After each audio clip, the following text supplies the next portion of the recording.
అందరికీ జై శ్రీరామ్. నా తల్లి నన్ను పొత్తిళ్ళ నుంచి తీసి సరస్వతి మాయి పాదాల చెంత పెట్టింది. అమ్మ జన్మనిస్తే అమ్మవారు అక్షరం నేర్పింది. ఆలయ ప్రాంగణంలోనే నేను పుట్టబోసుకున్నాను. గోదావరి నీళ్లు తాగి అమ్మవారి ప్రసాదం తిని ఇంతవరకు ప్రయాణించిన వాణ్ణి. మొన్నటి ఘటన విన్న తర్వాత, చూసిన తర్వాత దుఃఖం కలిగి వేదన ఉప్పొంగి ఈ వీడియో చేస్తున్నాను. మొన్న బాసర క్షేత్రంలో గోదావరి గట్టున జరిగిన ఘటన నన్ను తీవ్రంగా కలిచివేసింది. చిన్న పొరపాట్లను యథాలాపంగా జరిగిన ఘటనలను పవిత్ర క్షేత్రాలకు ఆపాదించి అనవసర ప్రచారం, అంతకు మించిన ఆర్భాటం చేయడం భావ్యం కాదనిపించింది. అందుకే ఈ 4 మాటలు మీకు చెప్పాలనుకుంటున్నాను. ఈ నెల 2వ తేదీ సాయంత్రం వేళ ఓ యూట్యూబర్ బాసర క్షేత్రానికి వచ్చి గోదావరి పుష్కర ఘాట్ పక్కనే గల హోటల్లో షూట్ చేయడం మొదలుపెట్టాడు. సరిగ్గా అంతకు 48 గంటల ముందు బాసర గ్రామంతో పాటు ఆలయం కూడా వరద ముంపుకు గురైంది. ప్రజలు అప్పుడప్పుడే జల దిగ్బంధం నుంచి తేరుకుంటున్నారు. ఏముందో ఏం పోయిందో వెతుక్కుంటున్నారు. ఉన్న ఫలంగా వచ్చిన గోదావరి వరద బాసర జనజీవితాన్ని అతలాకుతలం చేసింది.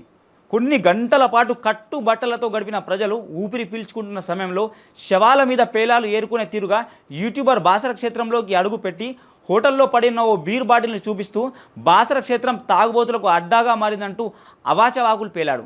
గోదావరి ఉధృతి దాటికి ఎక్కడెక్కడి వస్తువులు చెత్తా చెదారం ఎక్కడెక్కడికో వచ్చి చేరాయి. పశువుల కళేబరాల తాలూకు అవయవాలు కూడా గోదావరి తీరంలో కనిపించాయంటే పరిస్థితి తీవ్రతను ఊహించుకోవచ్చు. అట్లా ఓ హోటల్లోకి ఓ బీర్ బాటిల్ వచ్చి చేరింది. దాన్ని తొలగించే లోపు యూట్యూబర్ రంగప్రవేశం చేసి నానా హంగామా చేశాడు. యూట్యూబర్ ఉద్దేశం క్షేత్ర పవిత్రతను కాపాడడం కాదు, అందిన కాడికి 4 రాళ్ళు వెనకేసుకుందామనే కక్కుర్తి, అత్యాశ. యూట్యూబ్ అంటేనే ఆదాయ మార్గం, అదో ఉపాధి వనరు. విలువలు, విశ్వాసాలు, మంచి కోసం తపన అనే ఉద్దేశాలతో యూట్యూబ్ ఛానల్ నడిపేవారు లేరని కాదు, చాలా అరుదు. తెలంగాణలో ఆ మాటకు వస్తే ఉభయ తెలుగు రాష్ట్రాల్లో డజన్ల కొద్దీ యూట్యూబ్ ఛానళ్లు చేస్తున్న దగా ఆషామాషి కాదు. సాధారణ ప్రజానీకానికి తెలియదు వారు చేస్తున్న అరాచకాలు. సైబర్ క్రైమ్ పోలీసులు అనేక యూట్యూబ్ ఛానళ్లకు అస్తమానం నోటీసులు ఇవ్వడం చేస్తూనే ఉంటారు. ఇదంతా యూట్యూబ్ ఛానల్ చేస్తున్న అరాచకాలు అర్థమయ్యేందుకు చెప్పిన నేపథ్యం. ఆలయ పవిత్రత గురించి నిన్నగాక మొన్న పుట్టిన యూట్యూబ్ ఛానల్ చెబితే లోకం వినాల్సిన దుస్థితి దాపురించింది. బాసరలోని హోటల్ వద్ద హంగామా చేసిన యూట్యూబర్ను అక్కడే కూర్చోబెట్టి, బాబు పవిత్రత అనే మాట ఏ భాషకు సంబంధించింది, పవిత్రత అంటే ఏంటి, అపవిత్రత అంటే ఏంటి అని నిలదీసి ఉంటే అసలు భాగవతం తెలిసేది.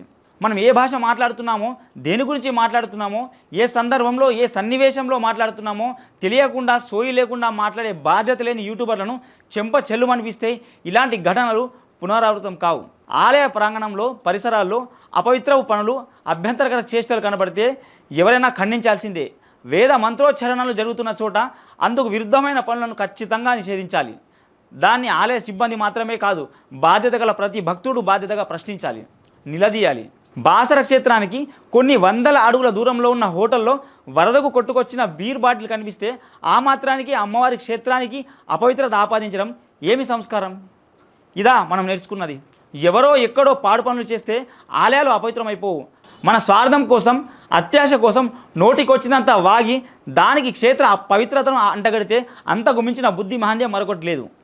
తెలంగాణ సహా దేశంలోని అనేక పుణ్యక్షేత్రాల్లో ప్రభుత్వాలే మద్యం దుకాణాలకు అనుమతిస్తున్నాయి. యూట్యూబ్ ఛానళ్లకు దమ్ము ధైర్యం ఉంటే ప్రభుత్వాలను నిలదీయాలి. పుణ్యక్షేత్రాల పవిత్రత కాపాడాలంటే మద్యం దుకాణాలకు అనుమతులు ఇవ్వకూడదంటూ కథనాలు ప్రసారం చేయాలి. అది చేతగాక ఎక్కడో ఎవరు తాగి పడేస్తే ఆ సీసా చూపించి చూశారా అపవిత్రం అపవిత్రం అని గగ్గోలు పెట్టడం ఏంటి? ఎవరు ప్రశ్నించడం లేదనే ధీమా యూట్యూబర్లను ఇలాంటి అర్ధరహిత పనులకు ఉసిగొల్పుతోంది. పాత్రికేయ వృత్తి పేరిట బరితెగింపు వసూళ్ల కార్యక్రమం ఇకనైనా ఆపేస్తే మంచిది, లేదంటే దేహశుద్ధి అనివార్యం అవుతుంది. జై హింద్.